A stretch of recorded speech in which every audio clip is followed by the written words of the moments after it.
guys! Welcome to my YouTube channel at Maddie's eLife. Right now, meron po tayong tindera serye na gagawin. And yung tindera serye is Meet the Tindera. So, una po nating i-feature ay yung pinakamatagal na naming tao, pinakaunang tao dito sa aming Kaabans, Lugawan, the home of special lugaw and bibingka. So, tuloy na natin. Ito ang ating unang tindera serye. Meet the Tinderas. Ang una natin, syempre, yung sasabihin ko ba? Pinakamatanda. Ayun, siya na kasi yung nagsabi. So, pinakamatanda dito sa Lugawan. Siya rin yung una naming tao. Napakaingay naman yung pinapanood mo. Aba, distracting. Ito kasi, nanonood. Ang ating unang i-feature na tindera ng Kaabans Lugawan ay si Cafe. Cafe, ilang taon ka na dito sa Lugawan? Magte-10. Magte-10. Sure ka magte-10? Oo, di ba? Magsasampung taon na ito. Yun guys, magsasampung taon na kasi ang aming Kaabans Lugawan. So, kwento mo naman paano ka napunta sa Lugawan? Ang kinuha ko niyan, namatay. Kinano ko ni Ali. Si Kuya Ali. So, si Kuya Ali is a family friend na nagtira din siya dito sa bahay namin that time. Then, nung nagtayo ng Lugawan, ikaw ang unang sinabihan na baka pwedeng pumasok. Oo. Tapos, inanoon na doon na kapit tayo magtayo ng Lugawan. Sige, ngayon. Ayun lang guys maalam ka ng mami. Sige tayo magmami. Maalam ka, sige So, kasi yun. ako nagkanting sa PIM sa private. Kaya alam mo. Ayun, kami nagbalak. Sorry guys do sa mga dumadaang sasakyan kung naririnig sa video kasi nasa tabing daan nga kami. So, yun. Dun nag-start yung Kaabans Lugawan. And then, paano naging ganito? Ang sa umunlad, yung dumadami yung kumakain. Kasi nasarapan ng mga tao. Ayun. Sinong mga una yung customers noon? Aba, sino ba mga una? Dami. Sino ba una? Mga taga rito din lang yata. Yung alam ko noon may ginagawa ditong kalsada ba? Yung daan natin dito sa barangay.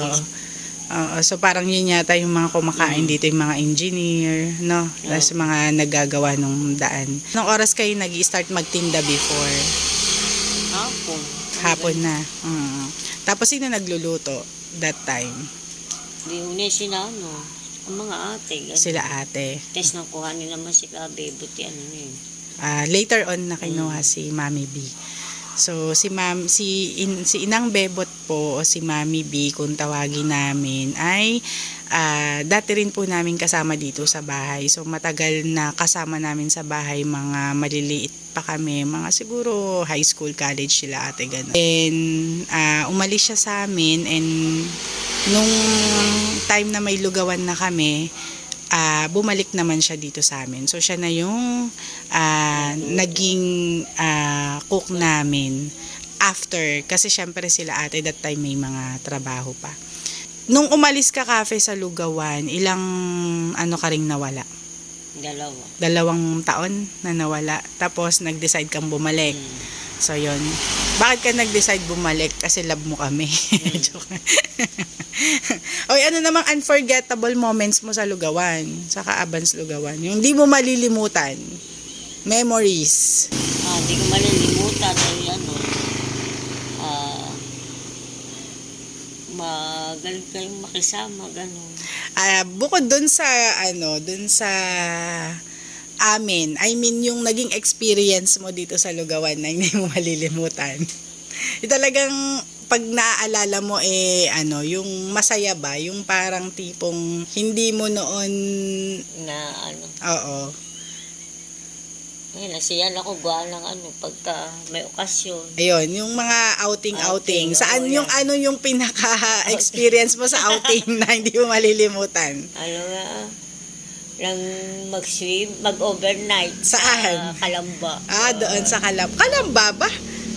O sa hindi ba sa ano yun? Pang alam ba yun Eh, hindi dito sa Nagkarlan Nagkarlan. pala, Sa Nagkarlan, Nagkarlan. oo. Sa Nagkarlan. Sa Nagkarlan, yun yung hindi mo malilimutan sa- experience.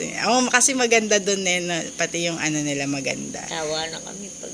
O, ang Ang saya. dami pa nun eh. Oo. Nakagili. Yan. Kaya nga, masaya Sa nun dami kasi kami tawa nun. medyo marami pang oldies nun no? Ilan kayo na Oo, oldies si nun hindi Si pala. Kagili, Si si Kagili. Mami B, Mm-mm. na andun Si pa. Gabebot, yan Oo. sila. And, Madami, sina Timpin lang. and that time, meron pa rin tayong, canteen, Mm. di ba? So, yung canteen natin sa school, may mga tao din tayo doon, kaya ang dami natin nun, no? So, yun yung isa sa unforgettable moments nyo.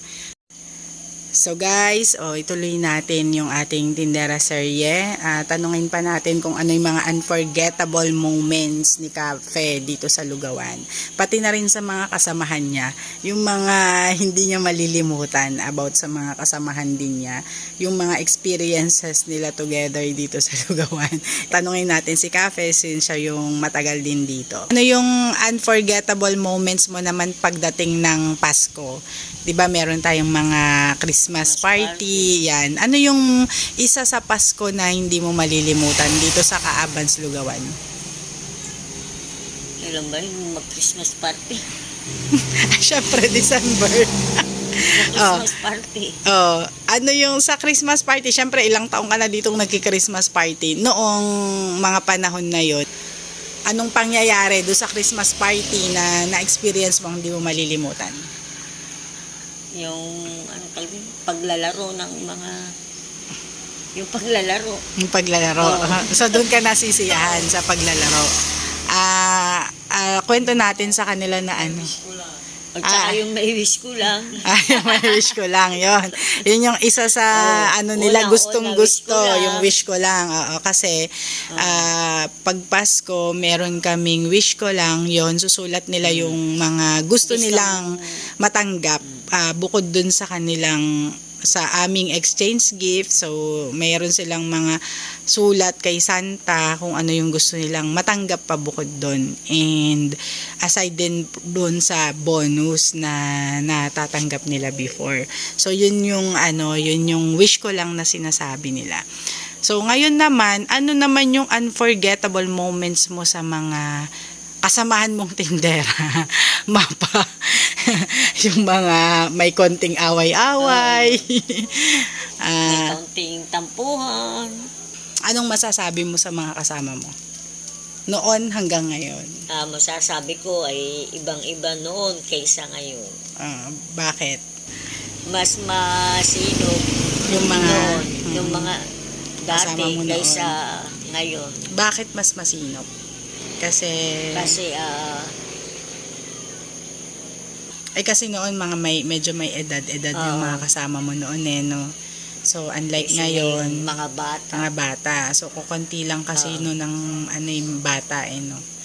So yun, sa bagay nga naman kasi syempre pagka mas may edad at saka nanay talaga mas maano talaga sila sa pag Noon yung mga dalaga pa syempre. may mga dalaga na rin tayo may noon. dalaga. Pero kasi kumbaga may mga nanay na katulad ni si Tina, yung nanay ni Tintin, di ba? So napakasipag din nun si Tina, laging areglado yung yung lugawan noon, talagang umaga pa lang, ang linis na lahat, na. So anyway, kasi before naman, kasi sa may close tayo noon nagbubukas tayo mga 3 PM ba? Hapon tayo nagbubukas noon sarado tayo pag umaga. Mga dating mga 3 bukas na gano'n. Oo, hindi. Unlike ngayon na wala tayong sarado. Oo. Kasi 24 hours na tayo ngayon So noon kasi talagang may time mag-prepare ng lahat. May pumapasok ng umaga, prepare na nila lahat, naglilinis na. Unlike ngayon na tuloy-tuloy, kaya kung sino yung duty, siya rin yung naglilinis. Tapos iba rin yung nasa kusina. So, yun yung kaibahan noon kesa ngayon. And yung mga tao noon, syempre, yung iba wala na rin ngayon. So, may mga tao naman tayo na umaalis pero bumabalik. Like katulad mo before, 'di ba? Umalis ka rin tapos bumalik. Same din yung iba naming tao dito, si Mami B umalis din tapos bumalik din. So sila si Tintin umalis din tapos ngayon bumalik din. And yung iba ganun din. Tapos ang hindi lang talaga umalis from the start si Apple. So yun guys, natapos natin ang una nating Meet the Tinderas featuring Cafe, ang pinakamatagal pinakauna naming tao dito sa Caabans, Lugawan. So next time, i-feature naman natin si Apple, yung pangalawa na naging tao namin dito sa Caabans, Lugawan, na never po siyang umalis since nung time na nag-start siya dito. So, almost 10 years na rin siya. Thank you guys sa panonood ng aming unang Tindera serye, Meet the Tindera, featuring si Cafe. So, continue to support us or my YouTube channel. And sa mga hindi pa po nagsasubscribe sa aking YouTube channel, please do subscribe and hit the notification below para updated po kayo if ever na may bago po kaming video na ilalabas. So thank you guys and see you next time. Bye!